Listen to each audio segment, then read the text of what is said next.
Lea li lea tuai le fai mea ma fai haunga luenga lelei matou te o foa ai o maiuma atunu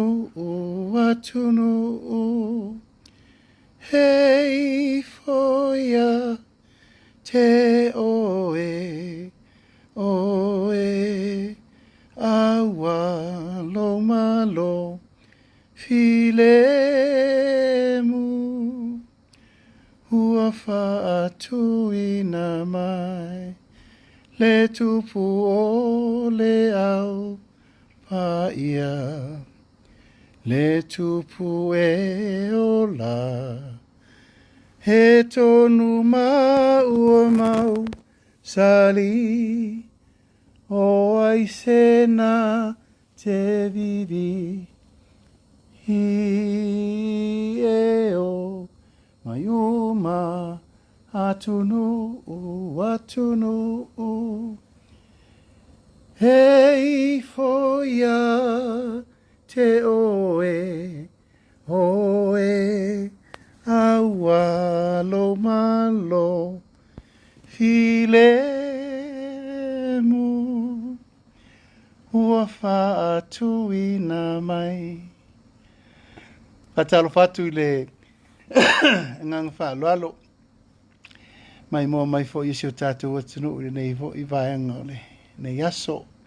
i ele tua lo na alofa mo na ngale lei ia un fai o na tatu wo dia mai fo nei asto na i matango fie ia o lela to sfuru minuti tale tu la sfuru tae o samo nei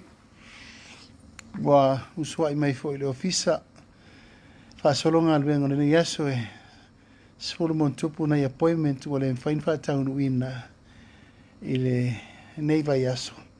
ia ufa o ngai le sto na i fa o mai nga luenga ma fe au matute fa o mai nei vai aso fa nga luenga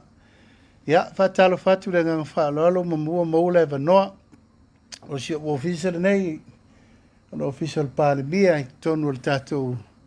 poto fa pitol tato malo ia nei lo fa solo mai fontanga le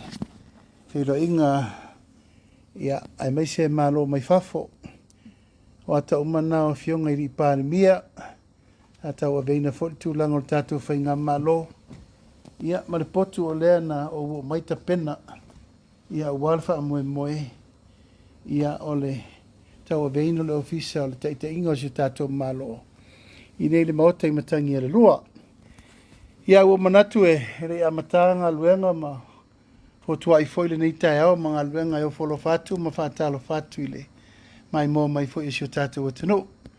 Sa mo nei mātunu ma mao, ia mai se fo i le paia mal mamalu, tā pua inga lau whainga luenga te tofi e le atua. Ia lo tala whauto i tā whaifia, sa mo nei mātunu ma mao, mai se fo i fata ese lau whainga luenga te tofi i on tulanga whaalupe i whawhenga inga taulangi whatua.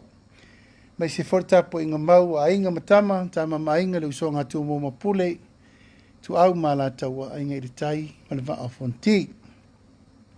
angata i lea le tapo inga mau ia inga polo mangafa ai mai se samo umolo ta ape i le langi atoa ia e fa pito ngafa nei tau talanga fa pitoa ia mo moli atu i lava le nganga fa aftai le nganga fa malo ia man mamalu si tatu watino i le tapo inga foi e ala i le taunu unga wai iai le sinonga le aso na nafi.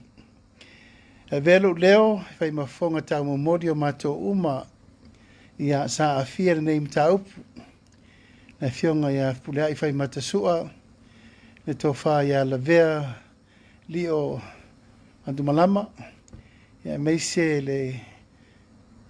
fionga ia iliui lise Schmidt, ia meise le sunga ia Samuel Musion to lua si vai. Ia mo mole toile ngang fa tele le pa ia man mamalu si tatu atunu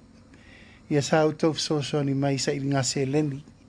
ia sa gafa ma le taumafaiga o le toniga o tatou loia ia e lē laʻitiiti le faamoemoe e lē laʻitiiti foʻi le tulaga sa iai le tapenaga o mea uma i pe lava ona matou talosaga atu le paia ma le mamalu o Samoa i Samoa nei matunuu mamao ae maise aiga lagolago uma o le faatuatua i le atua Samoa ua tasi viia le atua faafetaitiele i loutou agalelei ma loutou alofa tulaʻi tapena o mai le lulu tele tailiga o le amiotonu ia ua le faamoemoe o le tatou faamasinoga faafetaitele lava Samoa ia ona o le toulalago mai na mafua ai ona mafai ona faatino le togina o loia e lē taugofie ia ve fo nei ava no tāua e whaafetai atu ai ia i tūlanga o loia sai fafo sunga ia Richard ia me se fo i le tausala loia pālangi sa iaina mai sa tau awa meina le whaamoe moe le ngata fo i lea ia le fionga ia Miro Lui ia ma le fionga ia Tania Toiloa ia manisi fo i loia sa la lango le nei whaamoe moe ia vi ia le tua al tonu lava e le whaingofia ngā luenga sa whenga iai. Ia aivi ia le rii tūlanga o le ngā luenga ma le whinaunga sa whai. Mo le atu fo i le lango lango, whaafitai le au lango lango uma. Nisi fo i o uso matu whaafine sa la tau le lango whaatasi. Ia ina whaamoe moe o tau nuu, me se fo i le sailingo le amiotonu. I le lau se mea e siri atu na ilo le nei o le tātou vaai i le tūlanga ua tau nu ia i le unga wha maoni wa mai al wha msinonga ma o le tu pito siri le nao na wha tau le teimi le nei tau lau o le wha moe moe u tau nu nei le wha moe moe sa loma malupe tātou wha tali ai i o le unga le wha msinonga le usau ma e mori le nganga wha teik tele mo le tuere nei tu lau le tai ao tāpo inga mau mai se le tu langa o i la tau na fsoso ani mai tu langa tau se leni ia me se mo foi tu lango le lango ina o le tau whainga sa whai. E le whai tia foi le nganga whaaftai tere lava i le au whai tatalo uma si o tātou atunu. Stai tonu, ta mā tina mātutua, sunga i tō ina, tai nane, ta mā malolo, manu malo, so se whata whai tau langa i wharetua matausi sa o au matamaitai. I le tū langa o lautou tāpua i tatalo o manuia i me uma. Tai po nei tai au sa mo fo le vanoa e bala mai ai ia tama matina matutua tausi na sina o tara le sunga va fengainga malolo manu malo ia tanielu mal fatua taina ne fo le fionga no fo inga mal fatua ia mal maave ese lava tapo inga mau iso se fata faitau langa ia sa auto tatalo ma na pongi mo tato fa mo iolea o le wei umane manuia le lofa ma le anga le atua tātou ave le yuta. E loa le amatanga o se singa aluenga fau, o le whao manga na o se singa aluenga fau. E leise me siri na le tātou o sa iri le me o ta oto le fina ngalo le atua. Ia me se tūlanga umalava mo le whaataunu ina o le sailinga o le amiotonu i mta upolo tūlai mai. Nei tūla, mo le atu le nganga whaaftai tele i lau tāpo i mai Samoa,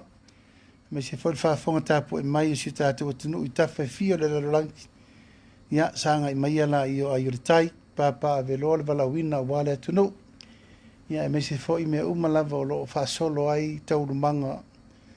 o me uma lava mo le fatino ino le valawina wasamo ya lo fangie le tu le ya sui faiva mtiute mga luenga uri masao me ye le nganga o la fio le tua tapo ina perso i fu ma leolo mato umo tangata ola fatu tua